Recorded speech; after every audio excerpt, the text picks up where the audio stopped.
Hello friends and welcome back to our channel. तो guys, जैसे कि आपको पता है हम कर रहे हैं बर्लिन सीरीज को एक्सप्लेन, वो भी शॉर्ट टाइम में। तो चले बिना टाइम वेस्ट किए चलते हैं अपने एक्सप्लेनेशन की तरफ। गाइस, इस एपिसोड में हम देखते हैं केला जिस ऑफिस में है वहाँ का कंप्यूटर हैंग हो चुका है। वो गार्ड कंप्यूटर रिस्टार्ट करने के लिए नीचे झुकता है जहाँ पे वो ब्रूस को देख लेता है और वो ब्रूस पे बंदूक तान लेता है और ब्रूस से वहाँ से निकलने के लिए कहता है और ब्रूस टेबल के नीचे से बाहर आ जाता है। वो गार्ड ब्रूस से आईडी कार्ड दिखाने के लिए कहता है। ब्रूस उस पर एक चीज़ फेंक देता है और उस गार्ड से बंदूक टेबल पर गिर जाती है जो केला उठा लेती है और उस पर तान लेती है और केला कहती है कि पैसे कहाँ हैं और ये लोग यहाँ पे भी चोरी कर लेते हैं। तभी हम देखते हैं वो लोग गाड़ी में होते हैं, वापस होटल की तरफ जा रहे होते हैं। ब्रूस केला को चिढ़ता है और केला बुरा मान जाती है और ब्रूस को भला बुरा कहती है। तभी हम कैमरॉन और रॉय को होटल से बाहर निकलते हुए देखते हैं। वो लोग एक क्लब की तरफ जाते हैं। वो लोग एक क्लब पहुंच जाते हैं और वो गार्ड उनसे कहता है अगर आज की पार्टी में शामिल होना है तो आपको रेड सूट पहनना होगा। तभी कैमरॉन कहती है मैंने लाल पहना है मगर आपको दिखाई नहीं दे रहा। रॉय वहाँ से एक बलून उतारता है और कैमरॉन के दे देता है और वहाँ से जाने लगते हैं। तभी हम देखते हैं कैमरॉन वो एक हार पहनती है जो उन्होंने चुराया था और उसने दमियान को नहीं दिया था और कैमरॉन कहती है कि ये मैं वापस दमियान को दे दूंगी। रॉय कहता है ठीक है अब तुम जाओ और पार्किंग के गेट पे मेरा इंतज़ार करो। रॉय वहाँ पे एक गाड़ी के टायर में बोतल फंसा देता है और साइलेंसर पे एक बलून लगा लेता है और वो पीछे चुप जाता है। तभी वहाँ पे गाड़ी का ओनर आता है और गाड़ी को स्टार्ट करता है। कुछ आगे जाते ही वो बलून फट जाता है और वो उतर जाता है। तभी रॉय उस गाड़ी में बैठ जाता है और पार्किंग की गेट की तरफ बढ़ता है जहाँ कैमरॉन उसका इंतज़ार कर रही है। कैमरॉन उस औरत को उतारती है और ख़ुद बैठ जाती है। वो लोग वहाँ से गाड़ी लेकर फरार हो जाते हैं और वो कहीं जाके रुक जाते हैं और रॉय कैमरॉन से वो हार ले लेता है, जेब में डालता है। वो लोग एक एयरपोर्ट पहुँच जाते हैं जहाँ पे और भी काफ़ी लोग होते हैं जो लोग वहाँ पे रेसिंग करते हैं। रॉय वहाँ पे जाके एक बंदे से मिलता है और रेस करने के लिए कहता है। पहले तो वो बंदा रेस के लिए मना करता है मगर बाद में मान जाता है वो। तभी हम देखते हैं रॉय अपनी गाड़ी पे कैमरॉन को खड़ा कर देता है और वो बंदा अपनी गर्लफ्रेंड को। वो दोनों रेस ट्रैक के लिए बढ़ते हैं आगे और रेस शुरू हो जाती है और कैमरॉन डर जाती है।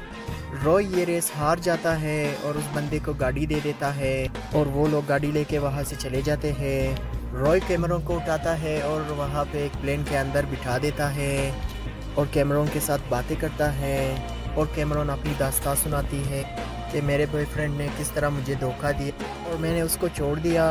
तभी रॉय कहता है कि चलो कुछ और मस्ती करते हैं तुम्हारा गम दूर करने के लिए और वो एक प्लेन को स्टार्ट कर देता है और रनवे पे लाता है। पहले तो कैमरॉन डरती है मगर बाद में प्लेन उड़ाने के लिए कहती है। तभी रॉय प्लेन को वापस एक साइड पे कर लेता है और कहता है कि सूरज को पेश किया जाए। तभी हम देखते हैं सूरज निकलता है और वो दोनों देखकर खुश होते हैं। तभी सीन शिफ्ट होता है बर्लिन की तरफ जो वापस उस होटल में पहुंच जाता है जहां डायरेक्टर की बीवी होती है। वो जैसे ही लेटता है वहाँ डायरेक्टर की बीवी आ जाती है और उससे वापस जाने के लिए कहती है कि मैं यहाँ से जा रही हूँ और बर्लिन कहता है कि मैं 2 दिन यहीं पर हूँ, अगर मुझसे बात करनी है तो ठीक है नहीं तो मैं यहाँ से चला जाऊँगा। और हम देखते हैं डायरेक्टर को पुलिस गिरफ्तार कर रही होती है और दमियान बर्लिन को फ़ोन करता है कि तुम ये देख रहे हो। बर्लिन कहता है कि हाँ मैं सब कुछ देख रहा हूँ और जिस तरह प्लान बना था उसी तरह ये लोग 2-2 की जोड़ी में वहाँ से होटल से निकलते हैं। तभी हम देखते हैं डायरेक्टर की बीवी भी वहाँ पहुँच जाती है और ये सब देखकर हैरान होती है। उसे एक पुलिस वाली रोक लेती है, उसे अंदर नहीं जाने देती। लेकिन डायरेक्टर की बीवी कहती है मेरा घर यहीं पर है तो वो पुलिस वाले उसे अंदर जाने देते हैं। वहाँ अंदर पहुँचकर उसका सामना पुलिस कमिश्नर से होती है। कमिश्नर डायरेक्टर की बीवी से कहता है कि वो लॉकर खोलो मगर वो कहती है मुझे उसका पासवर्ड नहीं मालूम और वो पुलिस वाले उसे ज़बरदस्ती ही खोल देते हैं। हम देखते हैं डायरेक्टर पुलिस की कैद में होता है। तभी वहाँ पे कमिश्नर पहुँच जाती है और उससे बैठने के लिए कहती है और उससे पूछताछ करती है मगर वो कहता है कि मैं बिल्कुल सोया हुआ था, मैंने कुछ भी नहीं किया।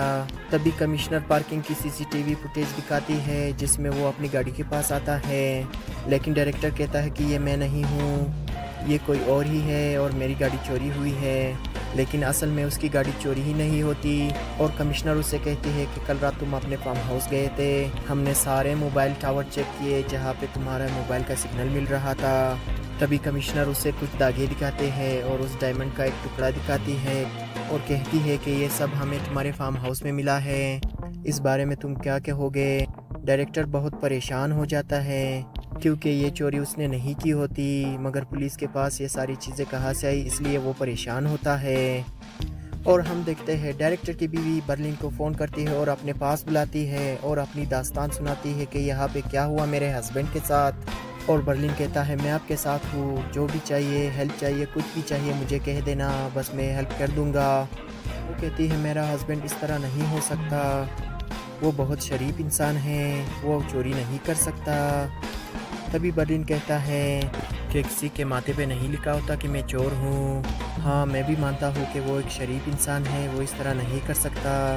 अगर वो इस तरह होता तो उसे बहुत कॉल्स आते, वो कॉल्स उठाने के लिए कोने में जाता और बातें करता, घर से बाहर ही रहता, कई दिनों तक बाहर रहता। तभी डायरेक्टर की बीवी कहती कि हाँ बिल्कुल इसी तरह है, मेरा हस्बैंड इसी तरह करता था। और वो बर्लिन को वो लॉकर दिखाती है जो छुपा हुआ था। डायरेक्टर की बीवी रोने लगती है और बर्लिन उसे गले लगाता है और उसे शांत करने की कोशिश करता है। और ये एपिसोड यहीं पे ख़त्म हो जाता है। दोस्तों, आपसे हमारी रिक्वेस्ट है कि इस चैनल को सब्सक्राइब करें और बेल आइकन को दबाना ना भूलें और दोस्तों के साथ शेयर करें ताकि हमें सपोर्ट मिल सके। Thank you for everyone.